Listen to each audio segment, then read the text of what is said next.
What's going on, gamers?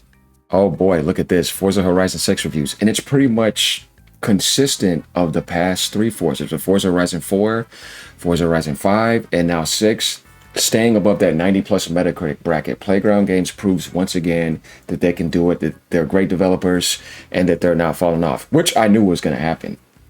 But that drama before that was pretty crazy. But now we can get some balance here to bring all that down and get people to see a really good video game here. Hopefully the launch is not damaged. I think this is pretty much gonna smooth over the waters. And if you don't know, early access is starting today too. We'll take a look at that in a second.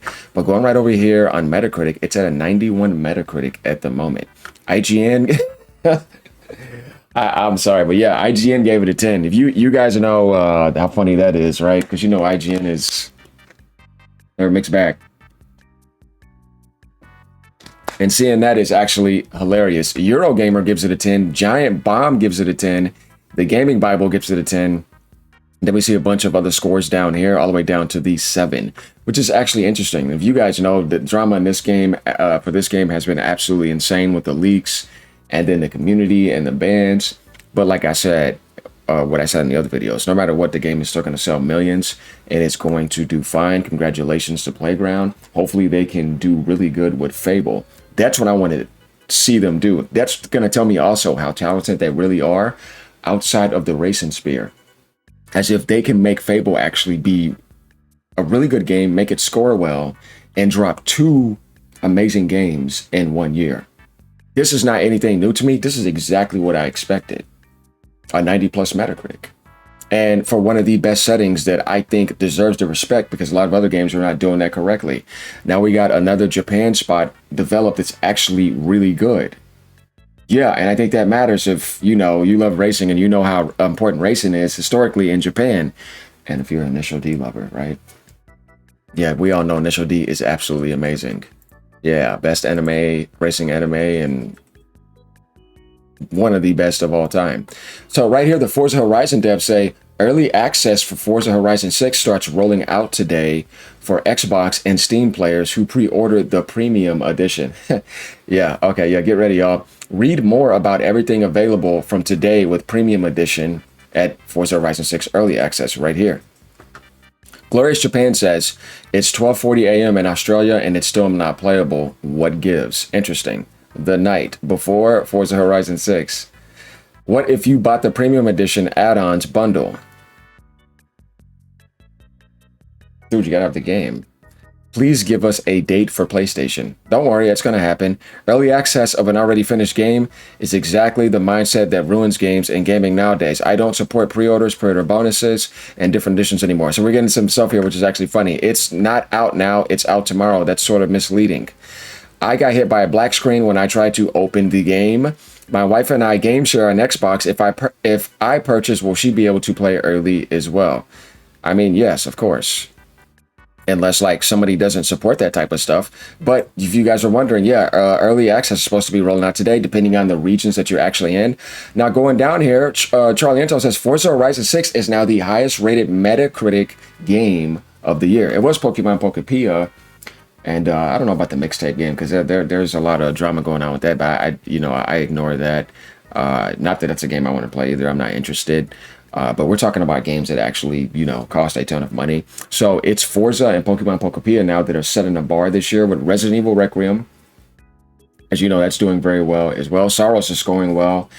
Also, so Xbox comes out with a strong exclusive, which we knew would be their strong exclusive for the year. We didn't have to worry about this game. We knew this game was going to do very well. The question is what are you going to do outside of that? How is Gears going to perform? How is Fable going to perform? How is Halo Combat Campaign, Evolved without multiplayer, going to perform? And I don't know if you're going to be dropping State of Decay 3 this year. I think that's probably going to be shown, but they'll probably drop it next year. So we know the new Call of Duty usually comes out every year too, because that's just the factory game. So that's going to be what it's going to be, but it actually needs to be good this year. They can't actually have the performance of that Black Ops 7 performance last year, which was absolutely abysmal, and it is not going to be going on Game Pass. So it looks like their publishing is going to be solid and really good if all of those games actually do well. Forza is going to do what it's going to do, and then they're going to drop it later on PlayStation, and it's still going to sell millions of copies. The question is Microsoft going to work on something like Forza Horizon 5 for the Switch and then try to get a version for that on the Switch too? I don't know. But what I do know is that the PlayStation version is probably not too far away, and you'll probably get it by summer. So if people were wondering, that's what I think. But yeah, congratulations. You got the highest rated game of the year on Metacritic. And that's Playground Games for you. They've been kind of holding up the 90 plus Metacritic bracket for Xbox for a long time. Nobody else seems to be able to do that. The only thing is that they just can't seem to get in the Game of the Year category, which is really tough for a racer. No different than a platformer, which you surprised a lot of people with Astrobot, and no different for, fighting games. Like those type of games or party games, they just never get in the Game of the Year contender. You know what I mean? I don't even know if Gran Turismo even got in there. It's how tough it is. Kami says Forza Horizon 6 review and impressions after 30 plus hours. Let's see what he has to say here. Best Forza Horizon game ever made. Good, because I want that to be there in Japan. Story is a big improvement. It actually feels like you're working your way up the ranks. Japan exceeded the hype. Best open world to date. Good. More to do, more to find, and more to create. Audio and sound design was one of the biggest improvements. It's not just the engine audio, it's the directional audio. Racing down tunnels sounds simply incredible, especially with multiple cars beside you. Visual density has been greatly increased. Gone are the wide open deserts and fields. There are towns, villages, ports, mountains, forests, and much more. That kind of seems actually intelligent and correct towards the Japanese manifestation. Massive improvements in that regard. I like what I'm hearing. Graphics are a moderate but noticeable improvement over Forza Horizon 5. I mean, there's only so much you can really do. From the trailers, they looked similar, but in person, I can definitely see a difference. Okay, lighting is probably the biggest upgrade, but the roads, foliage, and more also look notably better. And if you're on PC, there's a huger upgrade over the console. They already said this, guys.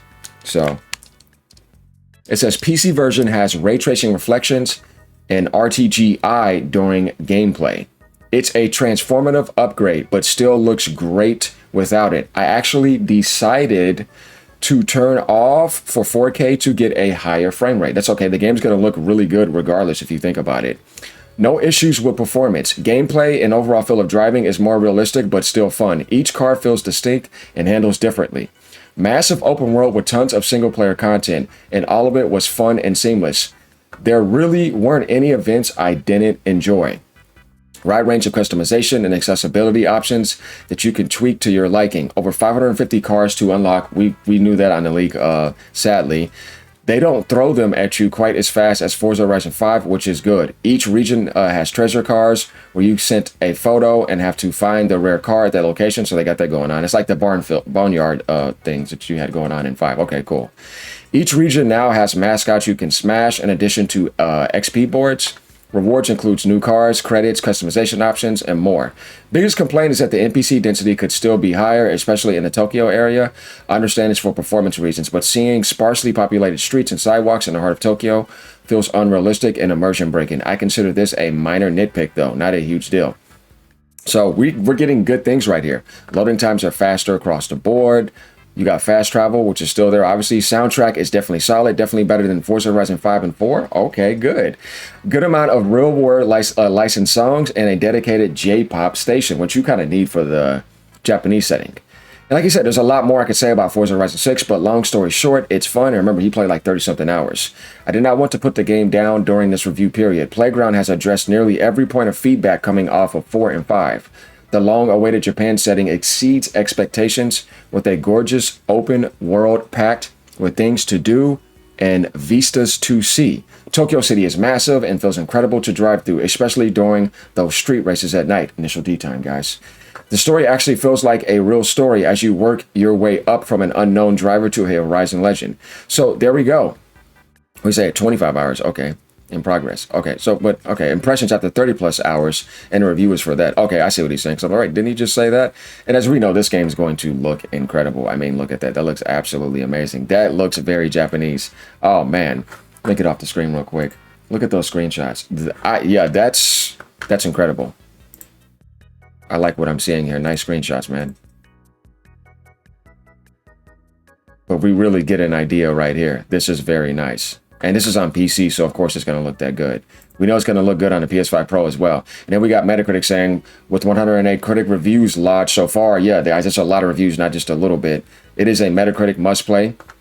Gorgeous open world game that is as much about racing as it is about a virtual vacation. And that's what GameSpot said. So there we have it, guys. We pretty much got our final verdict here about what's going on the Forza Horizon 6. I guess you could say drama end here. People are going to get in. They know it's a really good game. The Metacritic dropped. The doubts are silenced, but I never had any. I had a feeling no matter what, this game is going to turn out to be a great game and it's going to score well. The problem is how far are these developers going to go to probably try to damage the launch if they would have went insane on those bans. And I don't know, we're going to see when the numbers come out, right? And then we're going to see the numbers when it drops on PlayStation 5. So PlayStation 5 racers, be patient. As we know, the PlayStation base loves racing games. I mean, look at Gran Turismo. They got a huge European base too. PlayStation sells a lot in Europe. So they definitely cannot wait to get their hands on this game. And I think you're not going to be waiting that long, to be honest with you. So as usual, like, comment, subscribe. Let me know what you guys think. Are you happy with the results, knowing that the meta is still pretty much meta and it's the highest rated racing game for quite some time, outclassing Gran Turismo? Now, there's going to be a debate about what people think is better personally due to a race sim and then the arcadey feeling. Personally, I'm more of the arcade guy, so I love Mario Kart and all those type of games. So Forza is more for me than Gran Turismo, though I respect Gran Turismo for what it is. But later, y'all, keep on gaming no matter what platform you're on. Congratulations once again, Playground. Let's see if this game can actually move some Xbox consoles where they have Xbox Forza bundles with a discount. If that was me, that's what I would be doing. I'll try to sell as many Xboxes as I could this year to get a base prepared for that GTA 6 launch and get the prices down. That's just me, though. All right, y'all. Peace. Thanks for all the support. Stay being true. Yeah.